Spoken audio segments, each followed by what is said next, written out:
Good morning, cultists! In our previous episode, we left things off after failing miserably in our attempt to retrieve Blakemore's grimoire. It turns out that Blakemore might have to survive the encounter with the devils to be able to finish the book. Who would have thought, right? In any case, in between episodes, I tried to fight out a couple of times and Blakemore kept dying until I tried it in turn-based mode. And then he just stopped fighting altogether, so I guess it worked? Yeah, so I'm not exactly sure what happened, but after the first wave, he just stopped doing anything.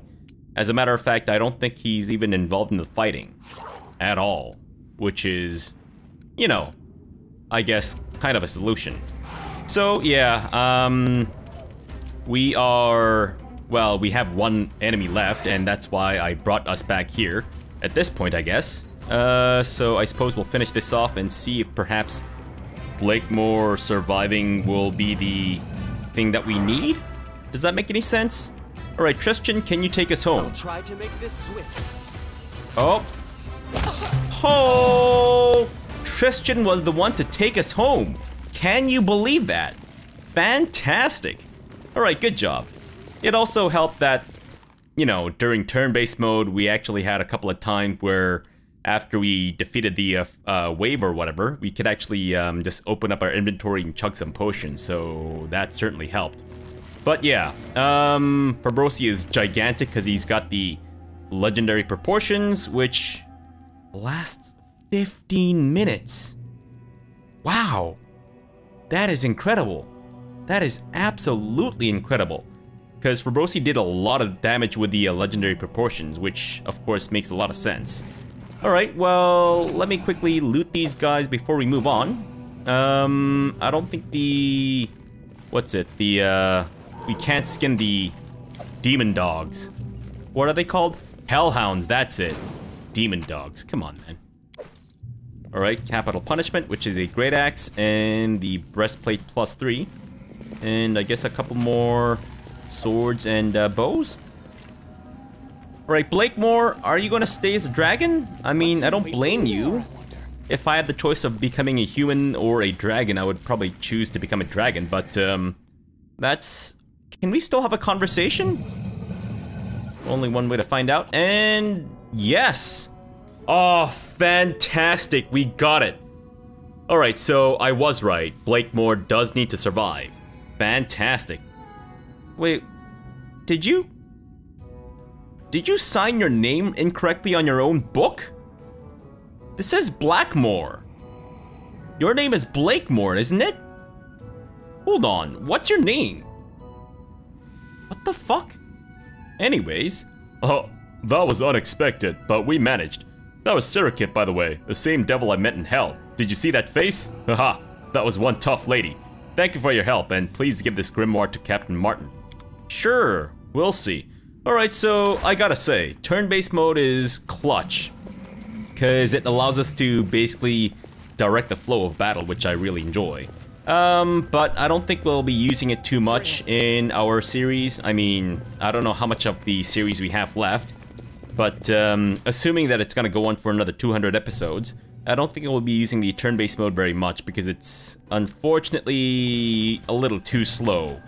Especially with the way that I play, it's very slow. I mean, it's been like 4 minutes into the episode and we basically just, what, killed one person, had one conversation, and then that was it. So, imagine how much longer it will be with turn-based mode constantly on, right?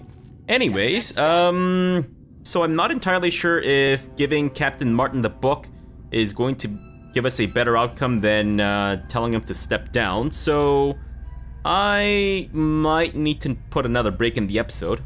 Although, I guess we didn't really start with a break now, did we? No, we did not. So, I guess we'll see. I mean, I might put a break in the episode after I try giving Captain Martin the book and seeing if perhaps it's better to just convince him to bugger off. And also, you built your walls wrong?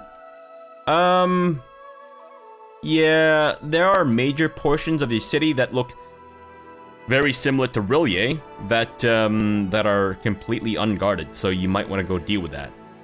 I don't want to tell you how to suck eggs, but, you know, Iravetti, maybe I can tell you a little bit how to suck eggs, in case you're curious on learning how to suck eggs.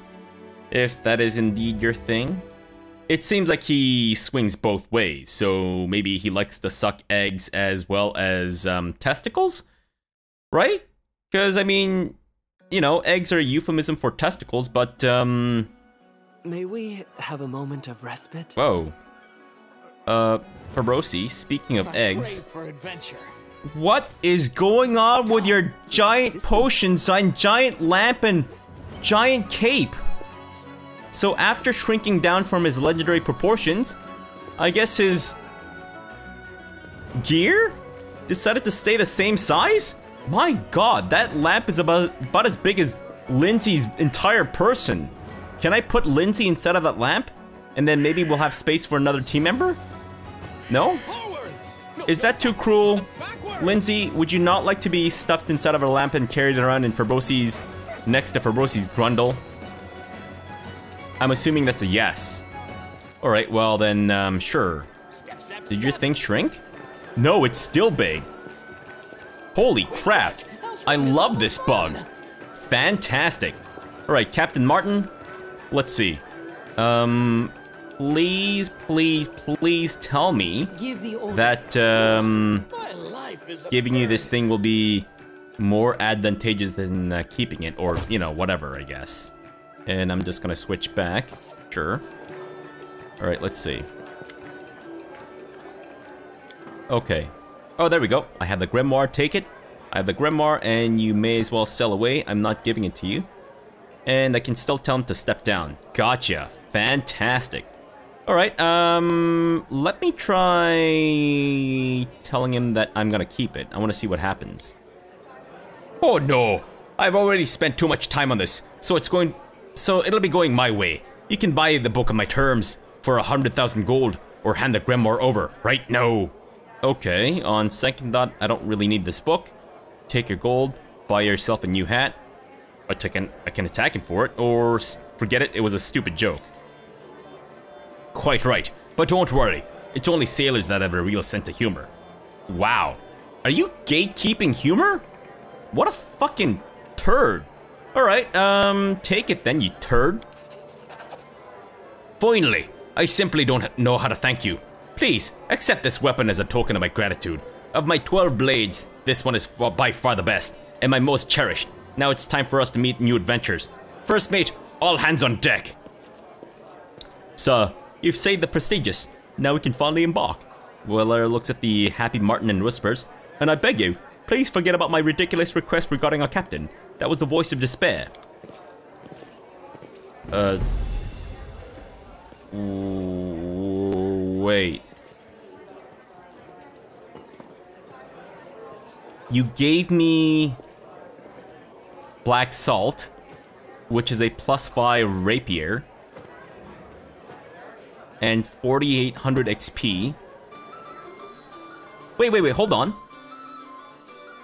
Blakemore's Grimoire, aka Blackmore's Grimoire, is a usable item? Whoa! The spell summons a Movanic Diva. It appears where you designate an X according to its initiative check results. It attacks your opponents to the best of its ability. Whoa! What the fuck? That was worth 45,000 ducats and you didn't even give me shit? What a bitch! You gave me the shitty ass sword and that's it? That's all I got? Fuck this noise. You know what? Here's what we're gonna do. Since we know that we can get a lot of experience points by convincing him to step down, that's exactly what we're gonna do. But we've already seen all the conversation pieces, I'm pretty sure. So I think what I'll do is I'll convince him to step down off camera. That way we don't need to save scum as much. And assuming that my calculations are correct, and we get about the amount that I think we might be able to get, I think we should be able to level up.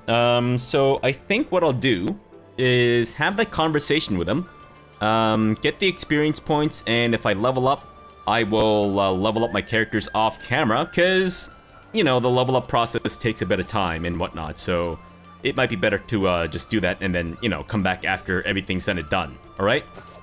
So I'll load to before we had a conversation with Blackmore, or with Martin, and then I'll convince him to step down, and we'll come back after all is said and done. Alright, so I'll be back in about 50 million hours, I guess. Alright, we're back, and as promised, we have gone through the rigmaroles of conversation with Captain Martin, and basically told him to, well, step down in the nicest of ways, I guess. So I, after a fair bit of doing, managed to convince him with all the most difficult difficulty checks. Thankfully, it didn't take too long, but in any case, I leveled up after the second conversation piece, and then I guess I got a little bit extra with the last thing. So yeah, we're already a decent ways into our new level here. So I also leveled up my characters, and we are now all level 17 and all that jazz. I also did my best to reorganize their hotbars a little bit, but I think it's gonna take a bit of doing. Yeah, I'm doing my best to like figure out how best to sort them. I'm trying to sort it via, you know, buffs and offensive spells. Obviously, it's a little not really doable with Jubilost here, but with the majority of his stuff being all Jubilost. I'm talking. Wow, so fucking rude, and I see a mistake right there. Unbelievable. Wait, what was supposed to be there? I think it was Thornbody, right?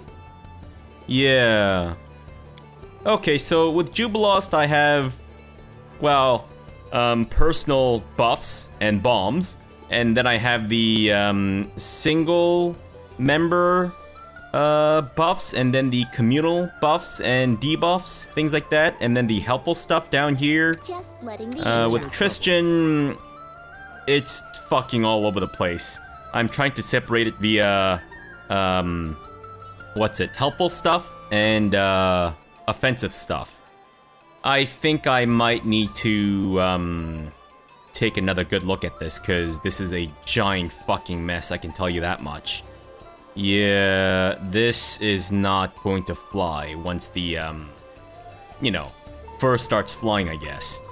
Well, that's my problem, though. I think what I could probably... You know what? It's fine. I'll figure it out in between episodes. So, I also rested at the inn, and it doesn't seem like we were ambushed in the middle of our sleep, so I guess we can move on now.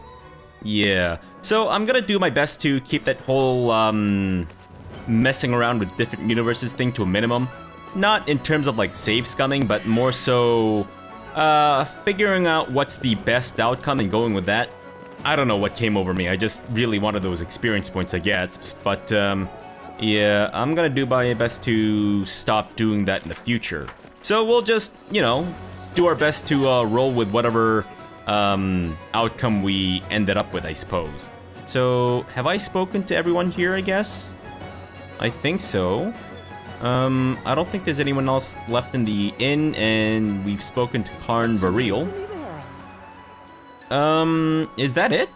So there's only like one person to speak to in the port? I guess so. Alright, well then let me just turf all my garbage to the emergent here, and we'll be on our way to the academy, I think. Because I think that might be the last place that we have yet to visit. I will keep the capital punishment, but I'll sell the flaming composite longbows, as well as the longbow +1s. And I don't think I need the breastplate +3 either. Great, thanks. Anything else for me to turf before we move on? Nope, I think that might be it. Thank you very much. Sweet. Alright, onwards to the academy then. Fantastic. Oh, now this is more along the lines of what I was expecting. Dre Yarns, you're the head priest of Pitax, right? There you are. Well, what kind of performance are we to expect today? The capitulation of King Fabrosi Cortez in the face of the luminous Iravetti, or something else? Who are you? I'm Dre Yarns. Have you forgotten me? High Priest of Calistria, the patron of the city. I also command the temple guard. If I oppose Iravetti, will you support me? Why? Iravetti prays to Calistria himself. and donates generously to the temple. With him in charge, the city has become much more cheerful than it used to be. Why would I wish to see him deposed? To avenge the lives of all the lives he trampled, to clear the city of drug dealers. How can this man be a king if he can't even master his own darker impulses? It's a good question, but we can... 40. Oh, yeah, because I actually got her persuasion as a skill focus or whatever. Alright, sure. I guess we'll take that option then. Revenge. Oh, yes, the goddess is patient, but sooner or later, the bill must come due. The savored sting allows much, but what he's doing is unacceptable. I'm ashamed of accepting money tainted by his dirty crimes. I shall wash my hands in his blood. Go now, and carry out your plan. We shouldn't be seen together. There are spies everywhere. Great. That did not take much convincing. Fantastic. He's gone from like, he's doing so well for us to, he's fucking corrupt. I shouldn't have taken his blood money. I'm fucking complicit in every single murder that he's committed with my support, etc., etc. I'm such a despicable asshole. Well, better go kill someone else. Fantastic. I mean, it's pretty much how I play CK2s, or basically any Crusader Kings, really, so I suppose that kind of works out. Alright, Aymar Deschamps. We owe this guy a conversation, don't we? Yes, we do, Aymar. Yes, we fucking do. Gone is the confident and well-groomed playwright who approached you at the Rushlight tournament. Aymar Deschamps, who sent you to defeat the river pirates, is pale and wan, as though he had not slept for days. He shakily runs a hand through his hair as you approach. I almost read it as, he shakily runs a hand through your hair as you approach. I'm like, what? First off, what the fuck? Secondly, what the fuck? Because I don't have any hair. Anyways, as if to request patience or to ward off a blow. Oh, wait, no, oh, never mind. Runs his hair through as you approach. It's a mistake. I owe you an apology, an explanation. He holds up a hand as if to request patience or to ward off a blow. Walsh Silverway, the magistrate, knows that I have a way with words. Wouldn't think that I'm stumbling over myself. He may be cruel, but he's devious. I think he wanted to test my loyalty and eliminate the rivals at the same time, so he recruited me as a spy. It seemed natural. Well, with my husband and the gods, I couldn't just refuse. That would make me look like a threat to the estate. The king is already putting the squeeze on the city god hot enough, so that would threaten my Talwyn too. Now I've concocted a story to get you to attack someone in the pretense of piracy, knowing that it wasn't true. Aymar withers with shame. So you knew. He nervously looks around. You need to get out of here before there's more trouble. I'm going to do what I can to make this right, though. Faster than you can say. Oh. Rinshala Vascari. Fabrosi Cortez, shouts an approaching woman, her voice silencing all of the other conversation for 100 feet. It's Rinshala Vascari, who had overseen the convoy you attacked, and she proudly wears light blue clothing embroidered with a heron insignia of the Riversong Trade House. You have the gall to show your face in Patax after what you did to me. A brazen attack on the river in this river kingdom's against one of its eminent trade houses, and now you have gallivant about while snubbing justice. Several of her personal guards array themselves behind her, watching grimly. At the same time, onlookers begin gathering to see what's happening. You attack my shipments, my family, my crew members.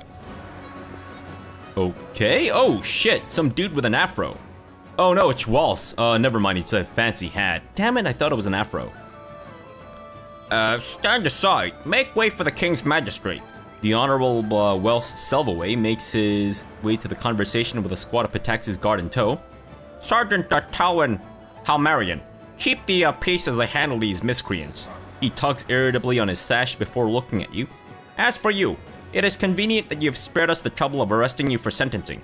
How dare you show your face in Patax after launching an unprovoked attack on the Riversong Trade House, lifeblood of our city and pride of our kingdom.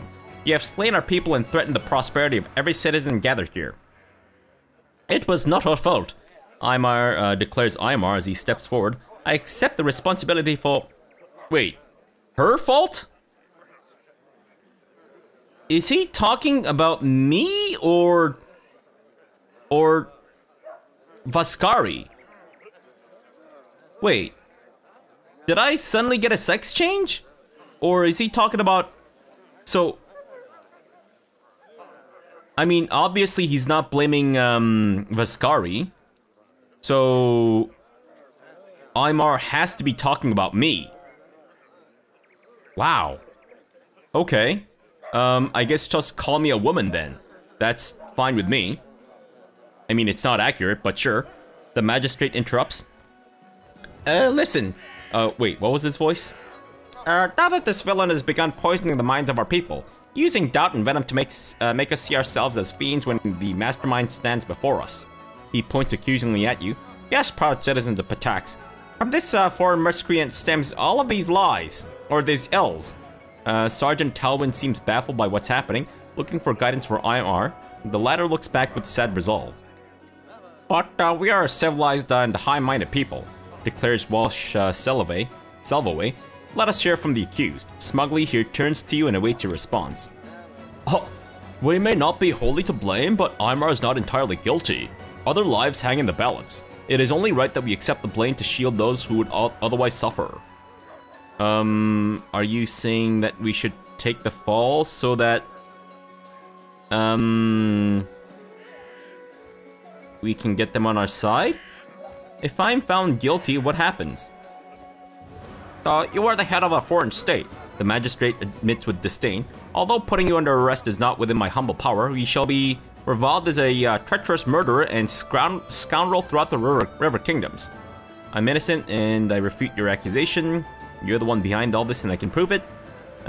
Wait, I'm innocent. Any crimes I've committed were the result of Aymar's deception, which is true. Nobody else is guilty here. I accept the full responsibility for what has happened. Or I'm not accountable, you flimsy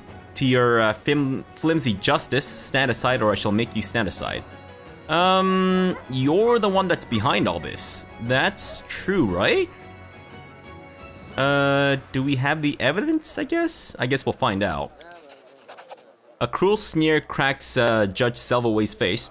Ah, the red-handed criminal questions the judicial system? Very well, how do you refute the state's accusations?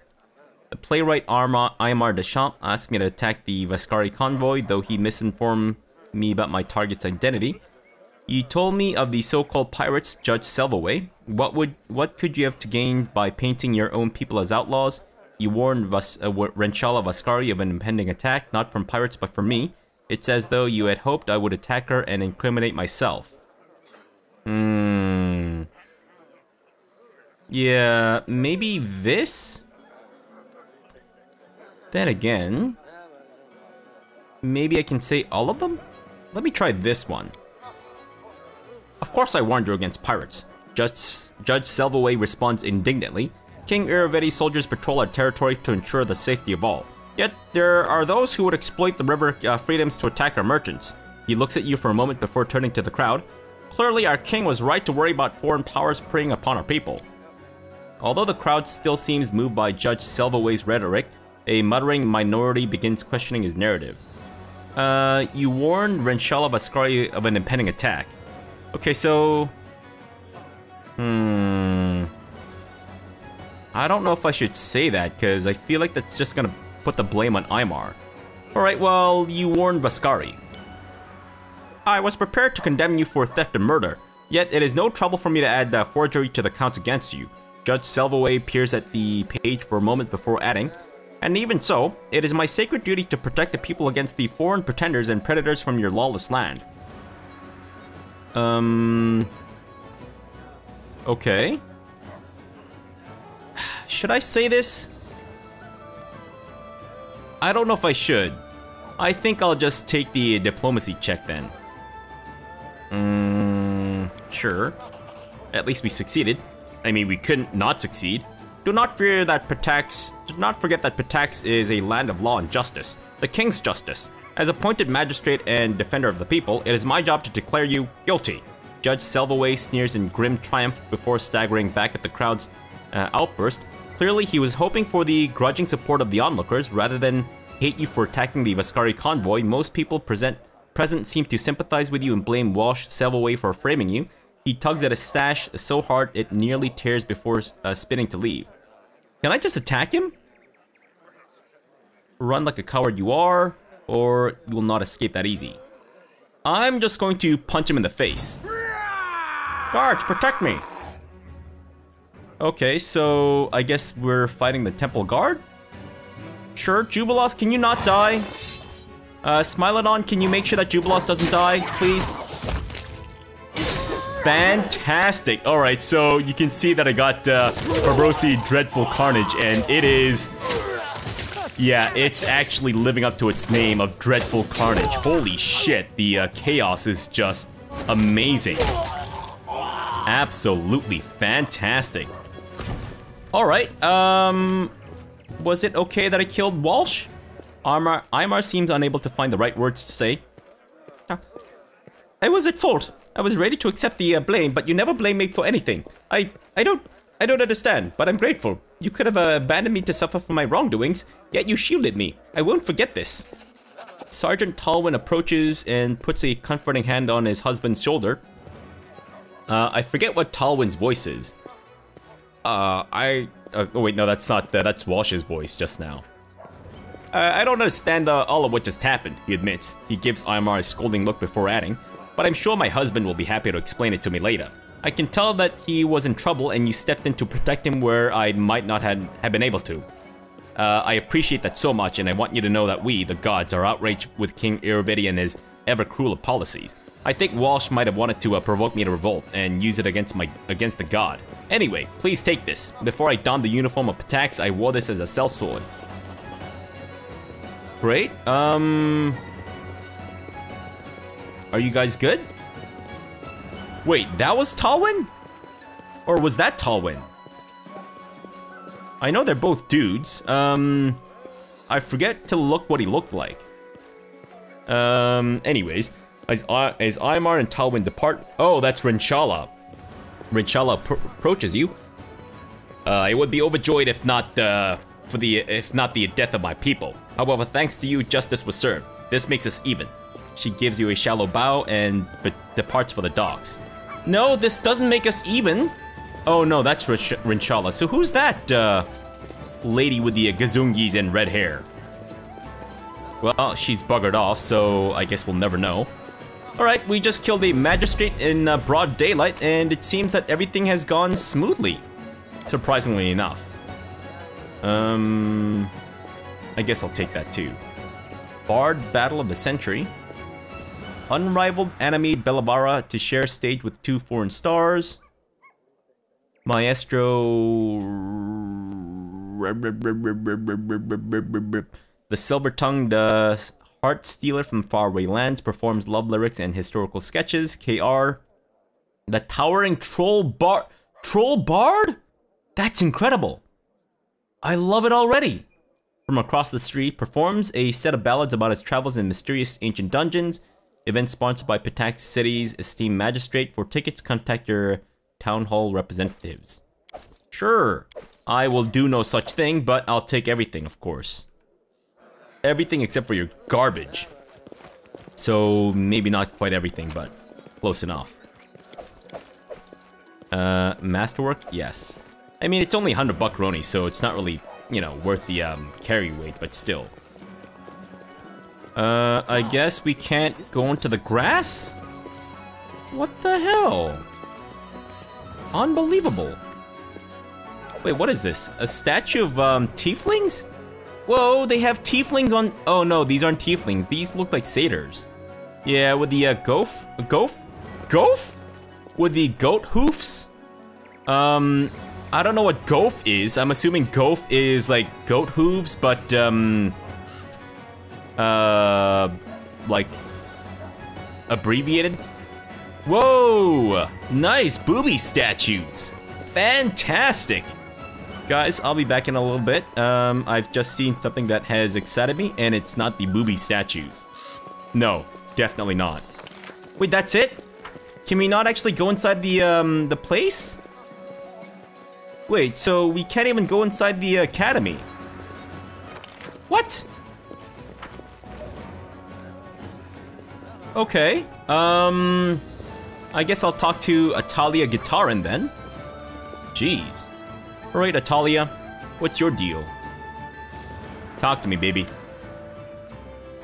I forget what her voice is. What is she supposed to be? A bard lady, right?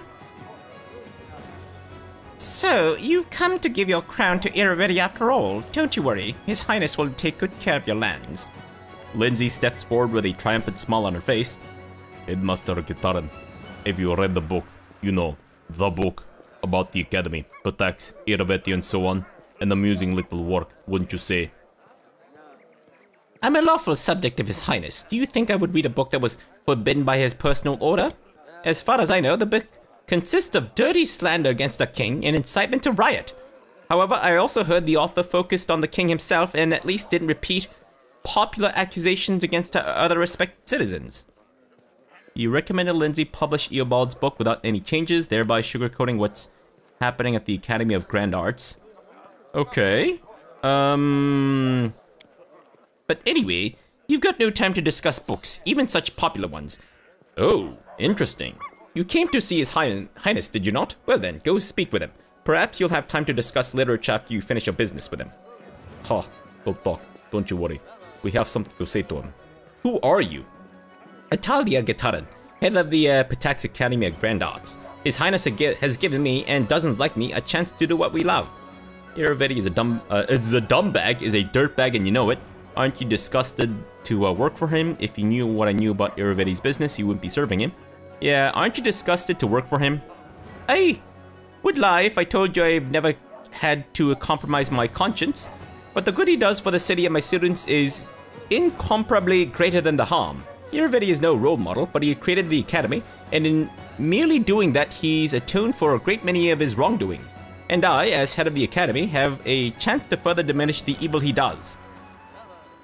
Requires lawful. It's easy to do good when someone else is paying for it. You know the price your students pay for the academy, but you look the other way so you can keep playing your lute in peace. Yeah. Atalia covers her face with her hands. You are right. No matter how wonderful the art created at the academy may be, all of it is tainted by Iruvedi's crimes. Come at me. If you stand against Iruvedi, I shall bring the students to the streets on your side. I only pray to Shelyn that you are more merciful than he is. Lawful, wait, hold on, lawful good, it just said requires lawful. No, not lawful good, you fucking sack it. Unbelievable. Absolutely unbelievable. Okay, so the bards, the temple guard, the thieves guild, the city guard, and the old families. Sure,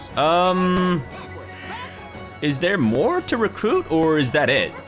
Because it doesn't seem like we can actually enter the academy itself, so I'm assuming that Anime Bellavara. Have I spoken to Anime Bellavara today? I don't think so, right? Hello? Oh, I guess it's a forced conversation. Anime Bellavara, the most celebrated of all Pataxian bards, approaches you with a sweet smile. Just listen to her. Imagine, loyal to a king for so many years, but when his throne starts to wobble, her conscience magically wakes up. You really seem to hate Iruvedi. Why is that? What do you want from me? Yeah, you really seem to hate Iruvedi. Why is that? For the same reason he's hated by every Pataxian girl or boy unlucky enough to catch that stinking pig's eye. He doesn't take no for an answer. This whole city is his personal harem. I see. When he failed to seduce me, he tried to buy me.